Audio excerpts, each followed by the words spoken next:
નમસ્કાર દર્શક મિત્રો, સ્વાગત છે આપનું મારું મંતવ્યમાં અને હું છું આપની સાથે જિજ્ઞાસા। મારું મંતવ્યમાં આપણે રોજ નવા એક વિષય પર લોકોના પ્રતિભાવો જાણીએ છીએ।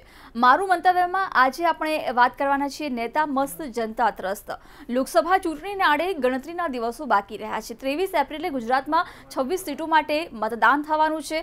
અનેક વાયદાઓની વણઝાર નેતાઓ દ્વારા ચૂંટણી પહેલા અપાતી હોય છે, પરંતુ શું નેતા જે વિસ્તારમાંથી ચૂંટાઈને આવે છે, જીત થયા બાદ તે નેતા તે વિસ્તારની મુલાકાત લેશે? શું પ્રજાના પ્રશ્નોને વાચા આપે છે? એ એક મોટો સવાલ ઉપસ્થિત થાય છે। ત્યારે ચૂંટણી પહેલા શું કહેવું છે જનતાનું, પ્રજા શું કહી રહી છે, તમામ વિશે આજે મારા મંતવ્યમાં આપણે વાત કરીશું। સૌથી પહેલા જામનગરની જનતાના શું પ્રતિભાવો છે, આવો સાંભળીએ।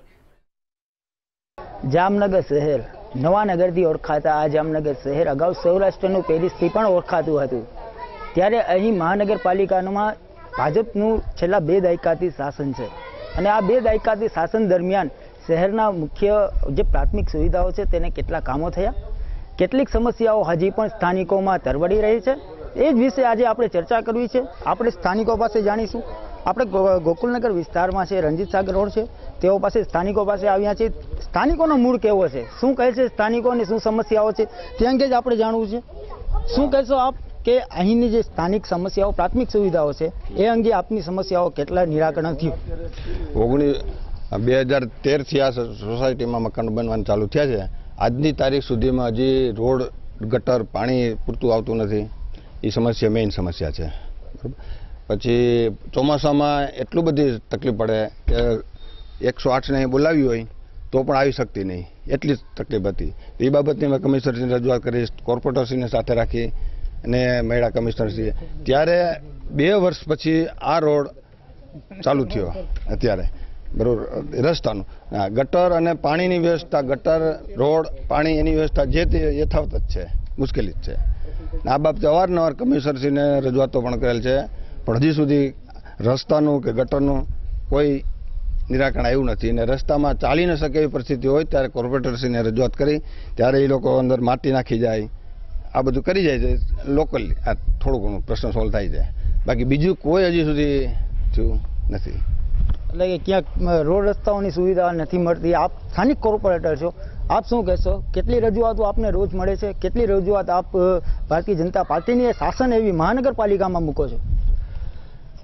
અમારે આ ખોડિયાર પાર્ક સોસાયટી છે, જે જ્ઞાનગંગા ટાંકો અહીંયા મેન આવેલો છે, જે માની લ્યો કે 100 મીટરના અંતરે ટાંકો છે, છતાં અહીંયા પાણીની સમસ્યા એટલી બધી હોય છે। અને જે રોડ જે બનાવેલો છે એ લોકોની સુખાકારી માટે નથી બનાવ્યો, પણ મહાનગરપાલિકાના પોતાના સ્વાર્થ માટે જ્યાં ટાંકો છે એટલે એ રોડ બનાવેલો છે। ને એ રોડ તો એમ માનો કે ઘણા વર્ષોથી મંજૂર થયો હતો, છતાં એ કામ એવું ખોરંભે ચડી ગયું હતું કે અમે સોસાયટીવાળા અવારનવાર રજૂઆત કરી, ડેલિગેશનો એટલી વાર બહેનોના ગયા, ભાઈઓના ગયા, કમિશનર લેવલ સુધી, જ્યારે ત્યાંના લોકોએ તો મુખ્યમંત્રી સુધી પણ રજૂઆત કરી। તે પછી એ રોડ 3 વર્ષ પછી રોડ ચાલુ કર્યો, મેટલિંગ કર્યું, મેટલિંગ કર્યા પછી 1 વર્ષ પછી એમને મેટલિંગ રહ્યું હતું ને તે પછી એક રોડ એ જ્ઞાનગંગાવાળો એક રોડ બન્યો। બાકી આજુબાજુની 21 શેરીની અંદર મહાનગરપાલિકાએ કોઈ જાતની સુવિધા નથી કરી। ને મહત્વની વાત તો એ છે કે આ શેરી, આ વિસ્તારની અંદર જેમ કે રઘુવીર ખોડિયારથી માંડીને મયુર ટાઉનશીપ થી માંડીને સેટેલાઇટ સુધી કોઈ જાતની ભૂગર્ભની સુવિધા મહાનગરપાલિકાએ કોઈ હજી આયોજન કર્યું નથી। એ એમ કહે છે કે અમારે સંપ બનાવવો પડે, પમ્પિંગ સ્ટેશન બનાવવું પડે, પણ અમે એમ કહીએ છીએ કે તમે કે દિવસે બનાવશો? આજે તમે 2013થી ટેક્સ ચાલુ કરી દીધો છે, પ્રજા ટેક્સ ભરવા માંડ્યા છે, છતાં એને સુવિધા નથી। શું કામ? જનરલ બોર્ડની અંદર હું, અમારા સાથી કોર્પોરેટર, વિરોધ પક્ષવાળા અવારનવાર પ્રજાની રજૂઆત અમારા આગળ આવે એટલે અમે રજૂઆત કરતા જ હોઈએ છીએ, છતાંય આ શાસન, ભારતીય જનતા પાર્ટી શાસન માત્ર ને માત્ર ટેક્સ ઉઘરાવવામાં માને છે। જેનું 5000 ખાલી ટેક્સ હોય તો એમ કહેશે કે તમારા ઘરને સીલ કરી દેશી અથવા તમારી દુકાનને સીલ કરી દેશી। ને ટેક્સે કેવો કે હું એમ માનો કે જ્યાં જેને ક્ષેત્રફળ નાનું હોય એનું ડબલ ક્ષેત્રફળ કરીને આ લોકોને ટેક્સ આપવામાં આવ્યા છે, પણ છતાંય જનતાને આટલો બધો અન્યાય કરે છે। ભારતીય જનતા પાર્ટીના જે શાસકો, જે નિર્ભર શાસન, મારી દ્રષ્ટિએ કહેવાય કે નિર્ભર શાસનો છે, એ માત્ર ને માત્ર એસી વાળી ગાડીમાં ફરે છે ને એસી વાળા રૂમમાં ફરીને આ પ્રજાની સમસ્યા સમજતા જ નથી। માત્ર ને માત્ર એને ટેક્સ દો ને અમે કહીને અમને અનુકૂળ લાગે અહીંયા રોડ રસ્તા કરી, બાકી પ્રજાને માટે સુખાકારી કાંઈ કરી જ નથી। પ્રજા માટે સુખાકારી નથી. અન્ય એક નગરસેવક છે, હું આપને પૂછવા માંગીશ કે જામનગર શહેર એવું છે કે જ્યાં પાણીની સમસ્યા, પીવાના પાણીની સમસ્યા પહેલેથી જ છે. શું આપને રજૂઆતો મળી રહી છે? કેવી રજૂઆતો મળી રહી છે? અને સ્થાનિક જે લોકો છે તેઓ આપને પીવાના પાણીની સમસ્યા અંગે શું જણાવે છે? ભારતીય જનતા પાર્ટીના મિત્રો વારંવાર એમ કહે છે સૌનો સાથ સૌનો વિકાસ. તો મારું તો એવું માનવું છે કે આ એરિયામાં વોર્ડ નંબર 15માં અમારે 4 કોંગ્રેસની પેનલ છે. માત્ર ને માત્ર ખીનાખોરી રાખી અને અમારા એરિયાના વિકાસના કામ નથી થતા. કારણ કે અમારાથી બંધ છે ત્યાં સુધી અમે આ એરિયામાં પાણીની લાઈનો નાખી દીધી છે, લાઇટો પણ ફિટ કરી દીધી છે. અનેક વાર રજૂઆત કરવા છતાં ભૂગર ગટર મંજૂર નથી થતી, નથી રોડ મંજૂર થતા. અને સામે જ આ તમારી સામે જ ટાંકો દેખાય છે. જો આ ટાંકો અહીં બાજુમાં હોય અને અમારા મતદારો તરસા, જેને કહેવાય ને કે તરસા રહીએ છે, 15 દિવસથી આ લોકોને પાણી ના આવે. વારંવાર રજૂઆત કરવા છતાં નવાઈની વાત તો એ છે કે જનરલ બોર્ડમાં ડીએમસીને મેં મુમેટાથી એનું સન્માન કર્યું હતું. કારણ કે આ સેટેલાઇટ વિસ્તારમાં ઓછામાં ઓછા 5 મહિનાથી લાઇટો બંધ છે. આ જામનગર મહાનગરપાલિકા આગળ એક લેમ્પના પૈસા નથી અને વાતુના વડા કરે એવા મોટી વાતો કરે છે વિકાસ. પણ હું જાહેરમાં કહું છું, આ જામનગર મહાનગરપાલિકાના બોર્ડમાં, જનરલ બોર્ડમાં અનેકવાર અમે રજૂઆત કરી છે. અને ભાજપ આ ગાય માતાના નામે જો મત લેતી હોય અને 2120 ગાયોના મૃત્યુ થતા હોય અને આ ભાજપના અધિકારીઓનો ઉપર પેટનું પાણી ન હલતું હોય અને વારંવાર આ જે આનંદભાઈએ વાત કરી કે આ રોડની, એ રોડ 3 વર્ષે બનાવ્યો છે. આ એરિયાના સાક્ષી છે અમારા માજી સરપંચ છે, જયસુખભાઈ છે, નારણભાઈ છે. કમિશનર આગળ ગયા છે, જોશી સાહેબને મળ્યા છે કે ભાઈ 3 વર્ષ થયા આ વસુબેન ત્રિવેદી, મેયર, સંસદ સભ્ય પૂનમબેન અહીં શ્રી ગણેશ કરી ગયા છે. માત્ર ને માત્ર વાતુના વડા કરે છે ભારતીય જનતા પાર્ટી. એટલે રીંગણા કે રામ અને ખોટું બોલવામાં જો કોઈ નંબર 1 હોય આ દેશમાં તો ભારતીય જનતા પાર્ટી છે. એનો જવાબ અમારા મતદારો આપશે. અમને તો જ્યારે અમારા મતદારો ફોન કરીએ ત્યારે અમે કોર્પોરેટર અચૂક અમે હાજર જ હોય છે. પણ અમારી કમનસીબી છે કે રાડું પાડતા દેખાડા કરવા છતાંય આજે આજી ચામડીના ભારતીય જનતા પાર્ટીના ચૂંટાઈને બેઠા છે ને એ કાને વાત નથી લેતા. આ 23 તારીખે અમારા મતદારો એને જવાબ આપશે એવું અમને ચોક્કસ વિશ્વાસ છે. ચોક્કસથી જે પ્રમાણે લોકસભાની ચૂંટણી પણ નજીક છે, આપણી સાથે મહિલાઓ પણ છે. શું છે આપની સ્થાનિક મહિલાઓની જે રજૂઆત છે? પાણીની સમસ્યા છે, રોડ રસ્તા છે, ભૂગર્ભ ગટરની સમસ્યા છે, શું કહેશો? સમસ્યા પહેલામાં ભૂગર્ભ ગટરની જ છે. સોસ ખાડા છલીને જાય છે. કેટલા દી છસ ખાડા ભરાઈ જાય ને. હવે તો કચરો આડું આવે તો કેટલા વર્ષથી અહીંયા રહેતા હોય અમે. એટલે આપણે ક્યાંક અવારનવાર રજૂઆતો કરી છે કે કેમ? ના, જે અમે તો 1.5 વર્ષથી જ રહેવા આવ્યા છીએ, પણ તોય અમારા સોસ ખાડો ભરાઈ ગયો. તો સ્થાનિકો રજૂઆતો કરાવે છે. જે રીતે આપને જે 2013 થી મહાનગરપાલિકા દ્વારા વેરો વસૂલવામાં આવે છે, આપને પૂરતું પાણી મળે છે પીવાનું કે નથી મળી? પાણી તો ક્યારેક ઓલું થાય છે પણ એટલું જોઈએ એટલું નથી મળતું. ને બીજા નંબરમાં જે સોસિયા ખાડા ભરાઈ જાય છે, બાથરૂમમાં અમારે પાણી ભરાય છે ને મચ્છરનો ત્રાસ થાય છે. તો એમાં રોગચાળો ફેલાવાનો ને રોડ નથી એટલે વરસાદમાં પણ બહુ તકલીફ પડે છે. રોડ રસ્તા પાણીની આપની શું સમસ્યા છે, આપ શું કહેશો? રોડમાં તકલીફ મેન તો જે છે તે છે આ ચોમાસામાં ગારામાં જાવું, કીચડમાં જાવું બધું, અને સોસિયા ભરાય છે. અને બીજા નંબરમાં હાઉસ ટેક્સ ને ઓલા ટેક્સ ને એ બધું મોકલી દે છે, પણ આ કાંઈ સગવડ આપતા નથી અમને લોકોને. તો એ સગવડ એને પહેલાં આપવી જોઈએ ને, પછી અમે ટેક્સ ભરીએ કેટલો કેમ. અને ગટરનું તો મેન ખાસ કરવાનું છે, ગટરનું ને રોડનું બે. પાણી આગામી લોકસભાની ચૂંટણી આવી રહી છે, ગણતરીના દિવસો જ બાકી છે, ત્યારે આપ શું કહેશો? કેવી સમસ્યાઓ છે તેનું નિરાકરણ મુખ્યત્વે પહેલે કરી શકાય? ગટરની અને રોડની અને પાણી, આ 3 તો અમારે જોશે જ. પાણી તો જીવન જરૂરિયાત છે જ, અને એ પૂરતું ન આવે તો અમે એના વિના ચલાવી કેવી રીતે લઈએ એમ. અને ચોક્કસથી જે રીતે સ્થાનિકો જણાવી રહ્યા છે, અન્ય પુરુષો પણ આપણી સાથે જોડાઈ ગયા છે. આપણે એમની સાથે પણ જાણીશું, એમના મંતવ્ય પણ જાણીશું. શું કહેશો? જે રીતે સ્થાનિક મહિલાઓ છે છે અને તેઓને પીવાનું પાણીની જે સમસ્યા છે તેનું નિરાકરણ નથી થઈ રહ્યું, શું કહેશો? આના માટે ઘણી વખત રજૂઆત જો અમારા કોર્પોરેટર અમે કરતા હોય, કોર્પોરેશનમાં આ માટે અમે ગયેલા છે બધા આખી સોસાયટી 3 વખત. આના માટે પાણીની વ્યવસ્થા જો એટલી નથી. આમાં રોડ રસ્તા ગટર નથી, કારણ કે પૈસા ટેક્સ તો જેટલો સિટીવાળા ભરે છે એટલે જ અમે સોસાયટીવાળા ભરી જ છીએ બધા હારે, બરોબર. છતાંય કોઈ અમને સુવિધા આપતી નથી. ભાજપવાળા ઓલા ગધા બેઠા હોય ને, એક વખત એને વયા જાય ને પછી એનો વારો આવશે, અહીં અમારો તાલુક નહીં આવે એવું લાગે, મતદારો એમ કહે છે. ચોક્કસથી જે રીતે આજે આપણે મંતવ્ય જાણ્યા કે જે રીતે જે સ્થાનિક મહિલાઓ છે તેઓ પણ જણાવી રહ્યા છે કે મુખ્ય જે પ્રાથમિક સુવિધાઓ છે તેનો હાલ સુધી હજી સુધી કોઈ પણ ઉકેલ આવવામાં આવ્યો નથી અને 2013 સુધી જે મહાનગરપાલિકાએ છે તેઓ ઉપર વેરો ઠોકી બેસાડવામાં આવ્યો છે। જ્યારે આગામી લોકસભાની ચૂંટણીમાં ક્યાંક ને ક્યાંક મતદારો છે તે પોતાના મતો છે તે રોષપૂર્ણ ઠાલવશે અને પોતાની જે જીવન જરૂરિયાત જે વસ્તુઓ છે તેનું નિરાકરણ કરવા માટે થઈ અને ક્યાંક ને ક્યાંક અવારનવાર પણ રજૂઆતો કરી રહ્યા છે। કેમેરા પર્સન તેજસ ભાનુશાલી સાથે સલમાન ખાન, મંતવ્ય ન્યૂઝ, જામનગર। તો જામનગરના લોકોના મંતવ્યો આપણે જાણ્યા। તેઓનું કહેવું છે કે ચૂંટણી પહેલા મત લેવા માટે તો નેતાઓ આવે છે અને જોરશોરથી વાયદાઓની વણઝાર પણ કરે છે, પરંતુ જીત્યા બાદ કોઈ વિસ્તારની મુલાકાત પણ નથી લેતું અને સ્થાનિકોના પ્રશ્નો જેમના તેમ રહે છે। આ સાથે જ મારું મંતવ્યમાં હાલ રોકાઈ એક બ્રેક માટે।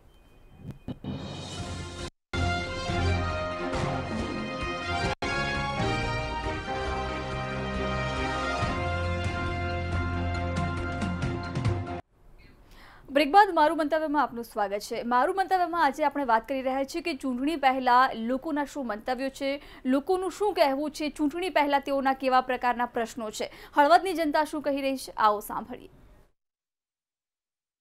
લોકસભાની ચૂંટણીના પડઘમ વાગી રહ્યો છે। માત્ર થોડાક જ દિવસો બાકી છે અને મહત્વનું છે કે સાથોસાથ લોકસભાની સાથોસાથ હળવદ ધાંગધ્રા પેટા ચૂંટણીનું જે વોટિંગ થવાનું છે ત્યારે જે ચૂંટણી થાય તે પૂર્વ મતદારનું શું મૂળ છે તે અત્યારે આપણે જાણશું। તો હાલ મંતવ્ય ન્યૂઝની ટીમ મોરબી જિલ્લા હળવદ તાલુકાના વેદરવા ગામે આવી પહોંચી છે, ત્યારે આપણે પૂછશું કે આ ગામમાં શું પ્રશ્ન છે, શું સમસ્યા છે। તો આપણી સાથે એક વ્યક્તિ હાજર છે, આપણી સાથે એક મિત્ર છે, તેમને આપણે પૂછશું કે આરોગ્યને લઈને હાલ શું સુવિધા મળી રહી છે। આરોગ્ય લઈને ઠામકી સુવિધા છે જ નહીં, ખાલી દેખાવના દવાખાના છે। દવાખાના કાયદેસર છે, ક્વાર્ટર બની છે તો એમાં કાયદેસર રહેવાની વ્યવસ્થા છે। તો ડૉક્ટર સોમવાર આવે તો સોમવારે માંદા થાવ એવું નક્કી થાય, એટલે આ વ્યવસ્થા જ છે આરોગ્યમાં। અને આમ હાલે જ નહીં કોઈ દે દવાખાના હે તો હવેથી નહીં આવે તો પછી ગામથી બંધ કરવાના આવે લોક મારી। દવાખાનું તમારા ગામમાં કેટલા સમય પહેલા બન્યું? દવાખાનું બન્યું 3 સાલ જેવું થઈ ગયું। તો હાલ દર અઠવાડિયે એક જ ડોક્ટર આવી જાય છે, એક જ આવે ને 2 કલાક રહી। ઈસવીને હળવદ તાલુકામાં હળવદ સિટીમાં આપ શું એવું ઈચ્છો છો કે દવાખાને શું સુવિધાઓ હોવી જોઈએ? માની લો કે કોઈ એક્સિડન્ટ થાય કે તે વ્યક્તિને તાત્કાલિક જ રિફર કરવા પડે છે મોરબી અથવા સુરેન્દ્રનગર, તો એ માટે હળવદની કોઈ સુવિધા હાલ છે કે કેમ? હળવદમાં એવી કોઈ સુવિધા છે અકસ્માત કે ગમે થાય તો હળવદને સુરેન્દ્રનગર અથવા મોરબી જવું પડે જિલ્લામાં, તાલુકામાં કોઈ પણ એવી વ્યવસ્થા નથી। તો અહીંના લોકો જણાવી રહ્યા છે કે આરોગ્યના બાબતે જાણે મીંડું હોય તેમ અહીં 2 થી 3 વર્ષ પહેલા જ દવાખાનાની જે શરૂઆત કરેલી છે, દવાખાનું બનાવેલું છે, પરંતુ ત્યાં ડોક્ટરો માત્ર એક જ દિવસ આવે છે, અઠવાડિયામાં એક જ દિવસ આવે છે। તો શું લોકો માત્ર એક જ દિવસ બીમાર પડતા હશે? તો આ એક ગંભીર પ્રશ્ન અહીંથી જાણવા મળ્યો છે।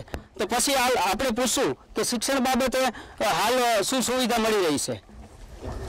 તો આપણી સાથે એક મિત્ર છે, તો તેમને પૂછશું કે શિક્ષણ બાબતે શું સુવિધા છે।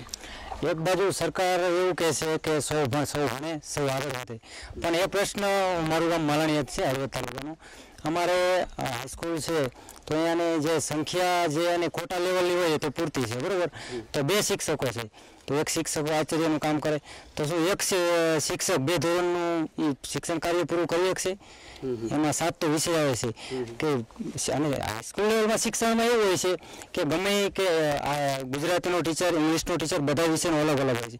તો આ એક શિક્ષક 2 ધોરણનું કન્ટિન્યુ લે છે, તો વારંવાર ગ્રામ પંચાયત દ્વારા, સરપંચ દ્વારા, ગ્રામજનો દ્વારા ઉગ્ર રજૂઆતો કરી હતી, ઘણી વખત અમે મામલતદારશ્રીને આવેદન પણ આપ્યું છે, રૂબરૂ પણ જેલા છે। છેલ્લા લગભગ 4 વર્ષથી આ પ્રશ્ન છે, હજી લગીને કોઈ સોલ્યુશન આનું આવ્યું નથી અને કોઈ આશ્વાસન એવું મળ્યું નથી કે ટૂંક સમયમાં અમારો આ પ્રશ્ન હલ થઈ જશે।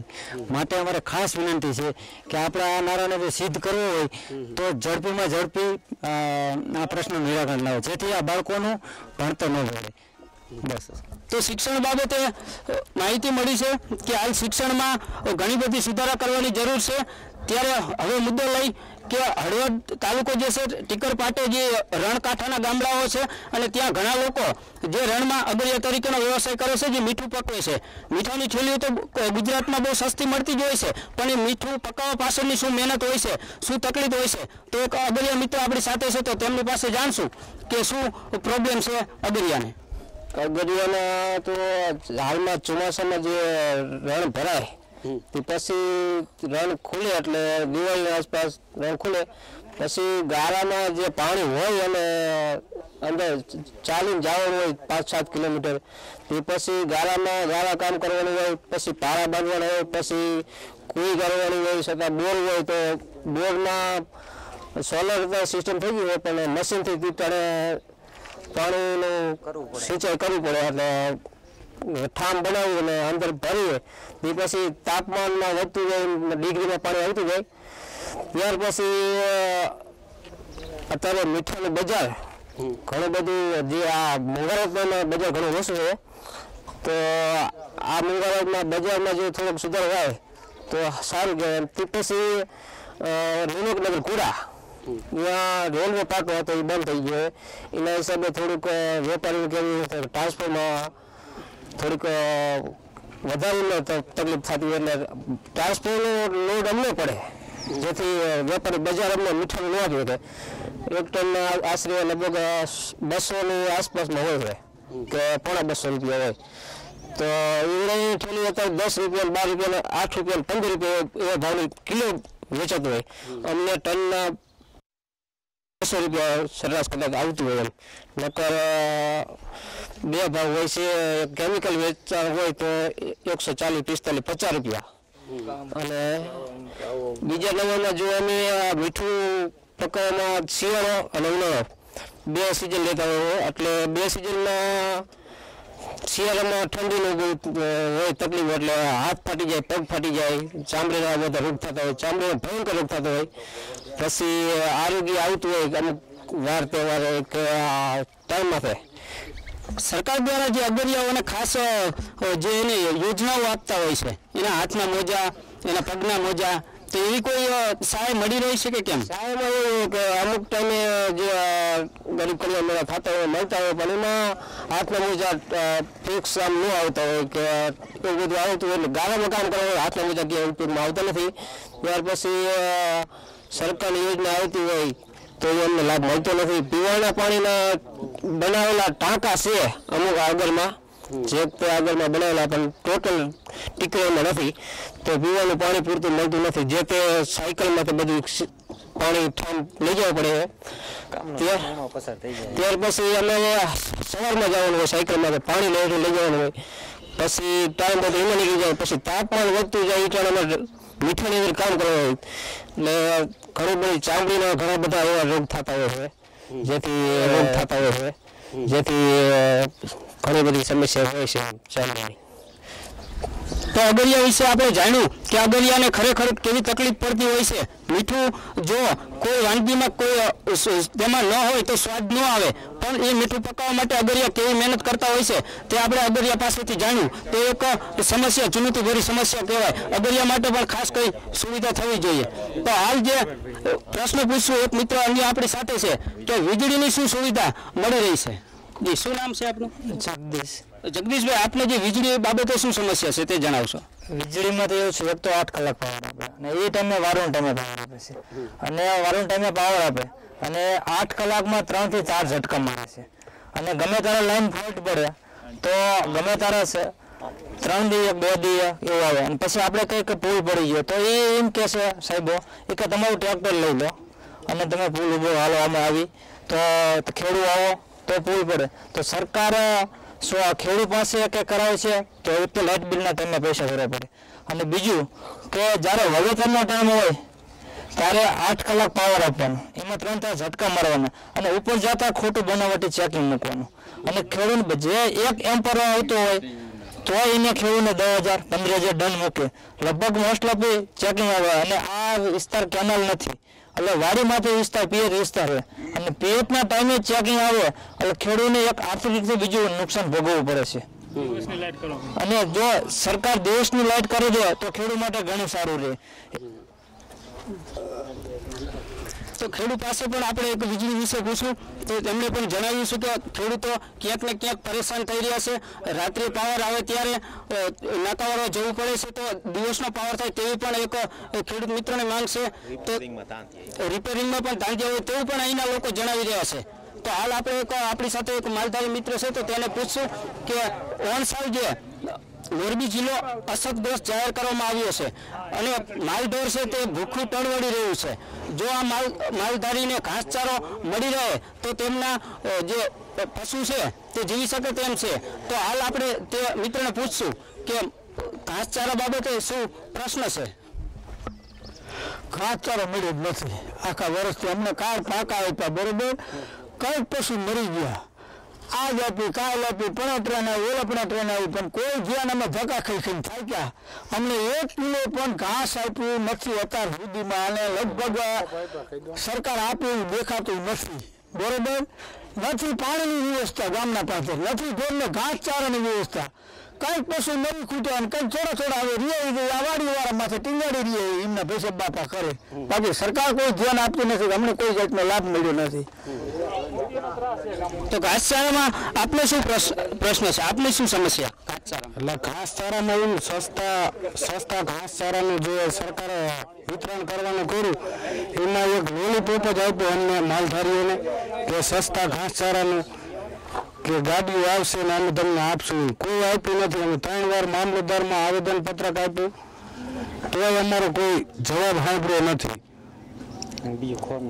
અને જ્યારે કપાસ નીકળ્યો ત્યારે 700 રૂપિયા ભાવ હોય કપાસનો, અને અત્યારે અમે ખોળ લેવા જઈએ તો એના 1500 રૂપિયા હતા, તો 1700 રૂપિયા હતા. તો ત્યારે એમ કે સસ્તું સરકાર ખરીદી લે અને માલધારી પણ જે વળતર વાળે એ 1700 રૂપિયા લઈને એમ કે લઈ લે છે. તો એના માટે એમ કે ગંભીર પ્રશ્ન લેવા પશુપાલનનો મેન મુદ્દો છે. આ તો પશુપાલન કરતા વ્યક્તિઓ માલધારીઓ પણ એક ત્રાહિમામ પોકારી ગયા છે. ઘાસચારો પૂરતો નથી મળી રહ્યો તેવું માલધારીઓ જણાવી રહ્યા છે. તો હાલ અન્ય એક મિત્ર આપણી સાથે છે, તો તેમણે પૂછશું કે આપની શું સમસ્યા છે. શું નામ છે આપનું? રમેશભાઈ. રમેશભાઈ, આપ ખેડૂત છો, તો આપની શું સમસ્યા છે? હવે અમારે 2012 થી નાલાનું કામ ચાલુ થયું છે શક્તિનગર ફાઈટકમાં. તો એ કામ હાલતું નથી. અત્યારે 45 દિવસની રેલવે મંજૂરી આપી હતી. 45 દી પૂરા થઈ ગયા. 142 ફૂટનું કામ છે, હજી 30 ફૂટ થયું. એ કામ ચાલુ થાય અને આજે કેનાલ બની છે ને એમાં પાણી આવ્યા પહેલાં 2 વખત તૂટી ગઈ છે, 2 વખત ફરીને બનાવી અને હજી ઈની માયલું કામ કરેલું છે. અને કેનાલમાં એ કામ સારું થયું નથી અને એક નાલાનું કામ જલ્દી થતું નથી.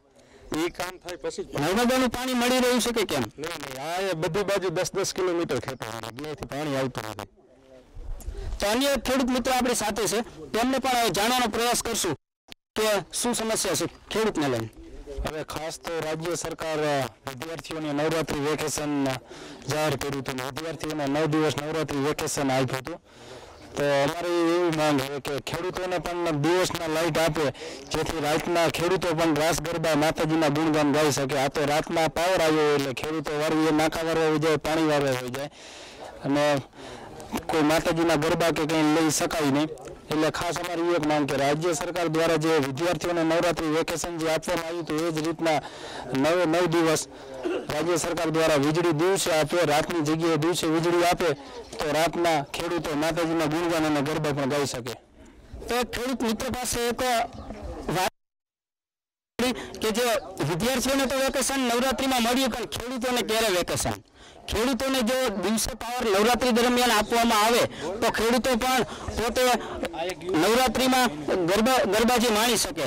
અન્ય એક મિત્ર આપણી સાથે છે, તેમને પૂછશું કે આપનું શું સમસ્યા છે. શું નામ આપનું? જાદવ જયંતિભાઈ. જયંતિભાઈ, આપ જે પાક વીમા બાબતે આપ શું કહેવા માંગો છો? પાક વીમા બાબતે ખેડૂતો પ્રધાનમંત્રી ફસલ વીમા. તો હળવદની જનતાના પણ આપણે મંતવ્યો જાણ્યા કે તેઓ આજે પણ પોતાની પ્રાથમિક સુવિધાઓથી પણ વંચિત છે. તો મારું મંતવ્યમાં અત્યારે બસ આટલું જ. નવા એક વિષય સાથે ફરીથી મળીશું. નમસ્કાર.